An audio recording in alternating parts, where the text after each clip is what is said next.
नमस्कार, आप देख रहे हैं कमोडिटी राउंडअप। मैं हूं मनीषा गुप्ता और आज बात करेंगे बुलियन और चांदी के गहनों की हॉलमार्किंग, जहां पर काफ़ी सारी कॉन्वर्सेशन अब जारी है। बीआईएस के अब ये हाथ कर दिया गया है कि कब तक कितनी जल्दी वो यहां पर जो ऑफिस बैकग्राउंड है वो इसको तैयार कर सकते हैं। आपको याद दिला दें कि इंडस्ट्री की मांग भी रही है इसी को लेकर कि जो गोल्ड ज्वेलरी है उसकी हॉलमार्किंग के बाद अब बुलियन हॉलमार्किंग की जाए और चांदी के आर्टिकल्स की हॉलमार्किंग भी की जाए। इंडस्ट्री कितना तैयार है इसके लिए, किस तरह का इंफ्रास्ट्रक्चर की ज़रूरत पड़ेगी और कितनी जल्दी ये हो सकता है, इस पर करेंगे चर्चा। साथ ही बात करेंगे यहाँ पर हल्दी की, जहाँ पर पिछले साल की तेज़ी के बाद इस साल हल्दी को एक टॉप प्राइस चर्नर के तौर पर रखा जा रहा है। निवेशकों का यहाँ पर कैसे फ़ायदा हो सकता है, इस पर भी करेंगे बात। और साथ ही बात करेंगे रुपए की, जहाँ पर कल ऑल टाइम लोज छूने के बाद आज एक स्मार्ट रिकवरी हमने बनते हुए देखी है। यहाँ पर किस तरह के ट्रेंड्स रह सकते हैं, इस पर भी होगी चर्चा। हमारे साथ इस पर बात करने के लिए India Boolean and jewellers association के सेक्रेटरी सुरेंद्र मेहता हैं और फोरसाइट बुलियन फाउंडर के विराज डिडवानिया, साथ ही साथ मोतीलाल ओसवाल से किशोर नारने और गंगानगर कमोडिटी से अमित खरे जुड़ेंगे हमारे साथ। लेकिन सबसे पहले बात यहाँ पर हॉलमार्किंग की कर लेते हैं। एंड सुरेंद्र जी, मुझे याद है सबसे पहले जब मैंने हॉलमार्किंग की बुलियन और चांदी की बात की थी, वो आपने हमें बताया था कि इसके ऊपर चर्चा है, इब्जा की तरफ से एक प्रपोजल जा चुका है, उसके ऊपर काम भी जारी है। और पिछले कुछ दिनों में हमने देखा है कि काफ़ी सारे अब ऑफिशियल मिनिस्टर सेक्रेटरीज इसके ऊपर बात करने लगे हैं कि डिमांड है, शायद इसे मैंडेटरी भी किया जा सकता है, काम जारी है। डिफरेंट स्टेट से यहाँ पर एक फीडबैक भी लिया जा रहा है। अब जिस तरह की स्टेटमेंट्स यहाँ पर आई हैं और बीआईएस ने भी कहा है कि हाँ, इसके ऊपर काम जारी है, कहाँ पर हम खड़े हैं, कितनी जल्दी हो जाएगा। और अगर बुलियन की ही पहले बात करें तो यहाँ पर कुछ कंसर्न्स भी हैं कि कौन सा बुलियन ज्वेलरी मेकिंग के बाद क्या फिर से कराने की ज़रूरत है, इस पर लेटेस्ट क्या है? देखिए, सबसे पहले हम गोल्ड बुलियन की हॉलमार्किंग की बात करते हैं। तो गोल्ड जी। बुलियन की हॉलमार्किंग में ऑलमोस्ट सारे स्टेक होल्डर्स की मीटिंग कंप्लीट हो चुकी है। सरकार को अपना इंटरनल उसके अंदर कोई डिसीजन लेना है। बेसिकली गोल्ड बुलियन की हॉलमार्किंग इसलिए जरूरी है क्योंकि गोल्ड के प्राइसेस लगातार बढ़ते जा रहे हैं और सिर्फ ज्वेलरी के बाद यही एक गोल्ड में सेगमेंट बचता था जिसमें मैंडेटरी हॉलमार्किंग नहीं थी। तो ये हमने प्रपोजल दिया था कि ये होना चाहिए। ये सिर्फ सेल पर लगेगा, जैसे ज्वेलरी में भी सेल के ऊपर ही लगता है हॉलमार्किंग, वैसे यहाँ पर भी सेल पर लगेगा। यदि कोई ज्वेलर अपने कारीगर को माल देता है तो वहां पर हॉलमार्किंग की रिक्वायरमेंट नहीं है जब तक कि वो उसे सेल न कर दे। देखिए, जो सबसे महत्वपूर्ण बात यह है कि इसमें चैलेंजेस जरूर हैं, इसीलिए हमने सरकार से ये कहा है कि आप पहले 100 ग्राम और उसके ऊपर की मैंडेटरी हॉलमार्किंग गोल्ड बुलियन में रखिए और उसके बाद इसको नीचे 5 ग्राम तक या 10 ग्राम तक लाया जा सकता है। भारत में गोल्ड 2-3 तरीके से आता है। एक तो इंपोर्टेड गोल्ड आता है, एक जो रिफाइनर्स गोल्ड बनाते हैं। जो रिफाइनर गोल्ड बनाते हैं उसमें 2 सेगमेंट है, एक बीआईएस अप्रूव्ड रिफाइनर्स है, एक नॉन अप्रूव्ड रिफाइनर्स है। तो ये जो नॉन अप्रूव्ड रिफाइनर्स कैटेगरी है वहां पे सबसे ज्यादा इम्प्योरिटी की बात चर्चा में आती है और इसीलिए नॉन अप्रूव्ड जो हॉलमार्किंग होती है नॉन अप्रूव्ड रिफाइनर से, वो जरूरी है हॉलमार्किंग करना। जो इंपोर्टेड बार्स आते हैं उसके साथ में सर्टिफिकेट आता है तो वहां पर हॉलमार्किंग की किसी प्रकार की जरूरत नहीं पड़ेगी, ऐसा हमारा मानना है। सुरेंद्र जी, अगर हम टोटल रिफाइनरीज की बात करें तो एज ऑफ नाउ इंडिया में कितनी है, और अगर कैटेगराइजेशन हो, कितना बीआईएस अप्रूव्ड है और कितना नॉन अप्रूव्ड? देखिए, बीआईएस अप्रूव्ड रिफाइनरी तो सिर्फ हिंदुस्तान में लेस देन 50 हैं और नॉन अप्रूव्ड कम से कम मेरे ख्याल से 8,000 रिफाइनरी होगी।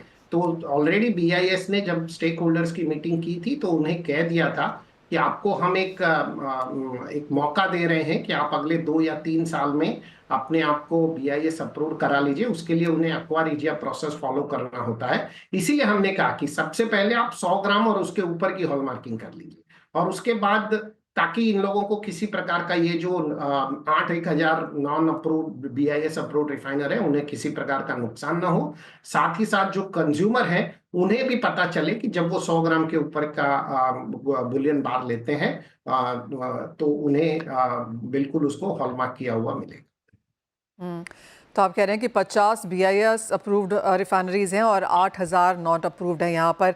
और जहाँ तक बैक वर्क की बात है, बैक एंड की यहाँ पर बात है, जिस तरह की कॉन्वर्सेशन आपकी बीआईएस के साथ हैं, क्या ज़्यादातर ये तैयारी हो चुकी है? क्या कोई सेंस है कब तक शुरू होगा? बिकॉज जिस तरह की स्टेटमेंट सब जगह से आ रही है, माना जा रहा है कि इसी क्वार्टर में शुरू हो जाएगा।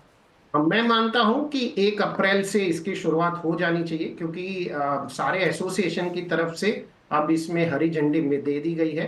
अब सरकार को सिर्फ अपना इंटरनल जो है उसमें एक फाइनल ड्राफ्ट और मेमोरेंडम तैयार करके नोटिफिकेशन को जारी कर। ऑलराइट, बात अब यहाँ पर चांदी की कर लेते हैं। यहाँ पर क्या सेंस है, बिकॉज चांदी अगेन स्मॉल आर्टिकल्स यहाँ पर ज़्यादा हैं, सब साइज़ के यहाँ पर ज़्यादा हैं। आई थिंक जो एक कॉन्वर्सेशन बाजार में पहले थी वो यही थी कि चांदी के आर्टिकल्स में पतले छोटे बहुत तरीके के आर्टिकल्स हैं। क्या यहाँ पे कुछ कंसर्न्स हैं? नहीं नहीं, चांदी में कंसर्न्स ज्यादा हैं। देखिए मैं आपको बताऊं, जब चांदी की हम बात करते हैं तो चांदी की एक ज्वेलरी होती है, एक आर्टिफैक्ट्स होते हैं। अब आर्टिफैक्ट्स में भगवान की मूर्तियां होगी, आर्टिफैक्ट्स में यूटेंसिल्स होंगे, आर्टिफैक्ट्स में शो पीसेस होंगे और आर्टिफैक्ट्स में फर्नीचर्स भी होंगे। तो ये जो आर्टिफैक्ट्स होते हैं, जो बल्कि आर्टिफैक्ट्स होते हैं, उन्हें हॉलमार्किंग सेंटर पे कैसे ले जाया जाएगा, ये बहुत बड़ा कंसर्न है। क्या कोई 10 किलो का यूटेंसिल्स या 50 किलो की मूर्ति हॉलमार्किंग सेंटर में किस तरह से लेके जाए और उसे हॉलमार्किंग करा के लाए, ये सबसे बड़ा एक कंसर्न है जिसे एड्रेस करने की जरूरत है। साथ ही साथ जो दूसरा कंसर्न है कि जो चांदी पर जब हॉलमार्किंग होती है तो बिकॉज ऑफ इट्स, जब वो एक नॉर्मल ऑक्सीजन के कनेक्ट में हो चांदी आती है तो वो काली पड़ती है, तो हॉलमार्किंग का निशान मिट जाता है। तो उसके ऊपर बीआईएस और दूसरे जो टेक्निकल टीम है वो उसके ऊपर काम कर रही है। जो तीसरी महत्वपूर्ण बात है जो आपने कही, छोटे छोटे जेवर होते हैं, जैसे जो महिलाएं बिछिया पहनती हैं या पायल पहनती हैं, तो ये बहुत छोटे आर्टिकल्स होते हैं, जो छोटी छोटी रिंग्स होती हैं और ये उसकी वैल्यू ज्यादा नहीं होती। तो उन पे क्या हॉलमार्किंग की जरूरत है या नहीं है? जैसे गोल्ड में 2 ग्राम के नीचे एग्जेम्प्ट किया गया है, हमारा ये मानना है कि चांदी में 100 ग्राम के नीचे को एग्जेम्पशन मिलना चाहिए और 100 ग्राम के ऊपर चांदी के गहनों की और आर्टिफैक्ट्स की हॉलमार्किंग करनी चाहिए। लेकिन आर्टिफैक्ट्स में जैसे मैंने कहा, बल्कि आर्टिफैक्ट्स को किस प्रकार से हॉलमार्किंग किया जाए, ये सबसे बड़ा कंसर्न।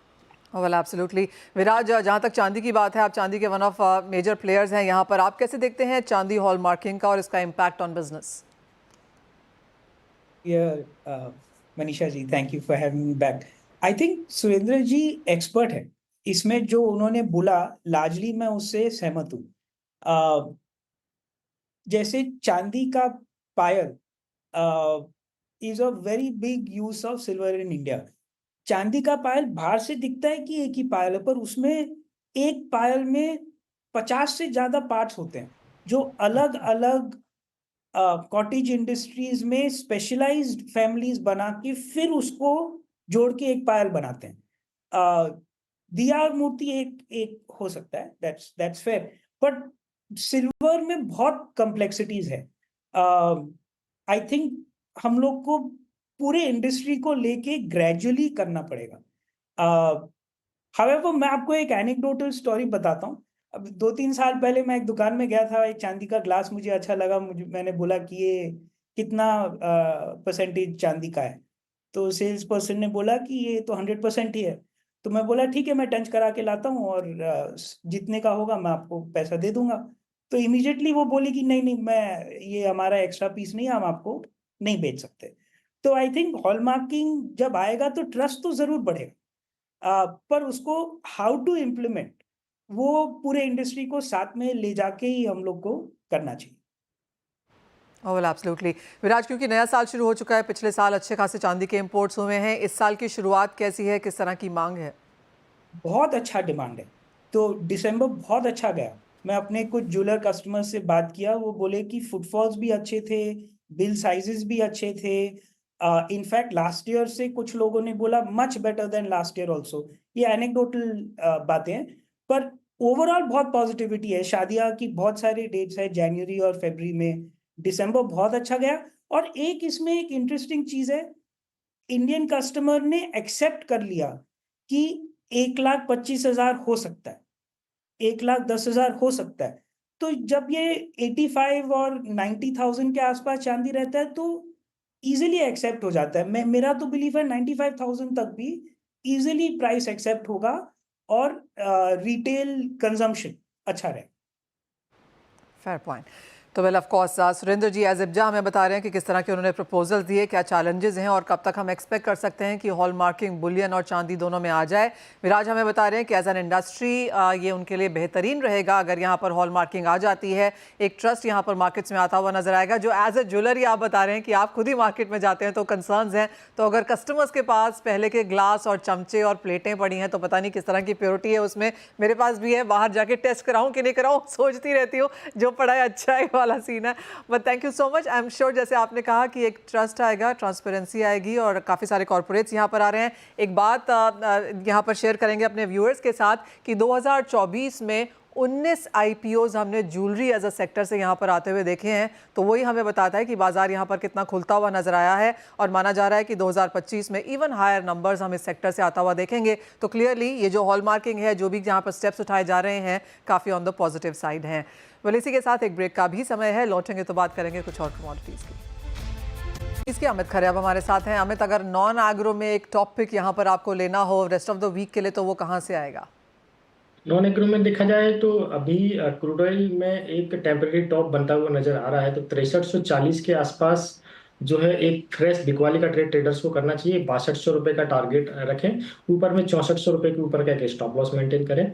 अगर कोई मेटल्स की तरफ जाना चाहे तो गोल्ड सिल्वर काफ़ी अट्रैक्टिव नज़र आ रहे हैं। जिस तरीके की अभी थोड़ा सा न्यूज़ जो है वायरस की चल रही है चीन वाली, तो उसका भी सपोर्ट मार्केट में मिलेगा और त्योहारी डिमांड भी अभी निकल के आएगी। तो गोल्ड में भी खरीदारी का ट्रेड रहेगा। 77,200 के आसपास खरीदें, 76,900 के नीचे का ऐसे लगा। ऊपर में ओवरऑल वीक एंड तक मेरे को लग रहा है 78,000 के भाव गोल्ड में देखने को मिल सकते हैं।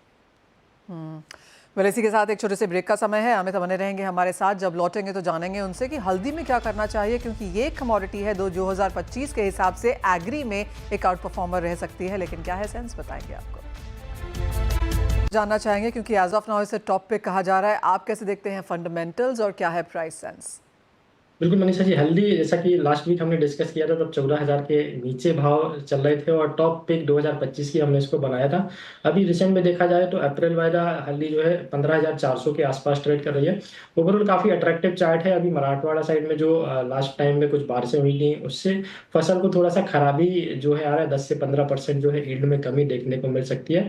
तो फंडामेंटल तो पॉजिटिव है ही, साथ ही साथ टेक्निकल भी काफ़ी ज़बरदस्त अभी हो गया है। तो खरीदारी का ही ट्रेड इसमें रिकमेंड मैं करूँगा।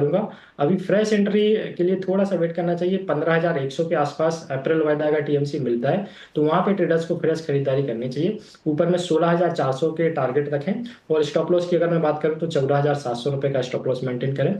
ओवरऑल टीएमसी लग रहा है इस बार ऊपर में अगर 16,500 के भाव क्रॉस करती है तो 18,500 के भाव भी इसमें देखने को मिल सकते हैं। जी मनीषा जी। ऑलराइट, यानी कि अगर वो टारगेट्स मैच होते हैं तो और तेज़ी यहाँ पर देखने को मिल सकती है। खरीदारी की राय यहाँ पर अमित की तरफ से भी आती हुई, और ऑफ कोर्स मुझे याद है आपने पहले भी कहा था कि एक टॉपिक के तौर पर आप इसे यहाँ पर मसालों में बनता हुआ देखते हैं, तो उस पर एक नज़र होनी चाहिए। वेल इसी के साथ बहुत शुक्रिया अमित साथ जुड़ने के लिए, आपकी एग्रो नॉन एग्रो दोनों में ही टॉपिक्स भी शेयर करने के लिए। एक ब्रेक के लिए रुकेंगे, जब लौटेंगे तो बात करेंगे इक्विटीज़ की।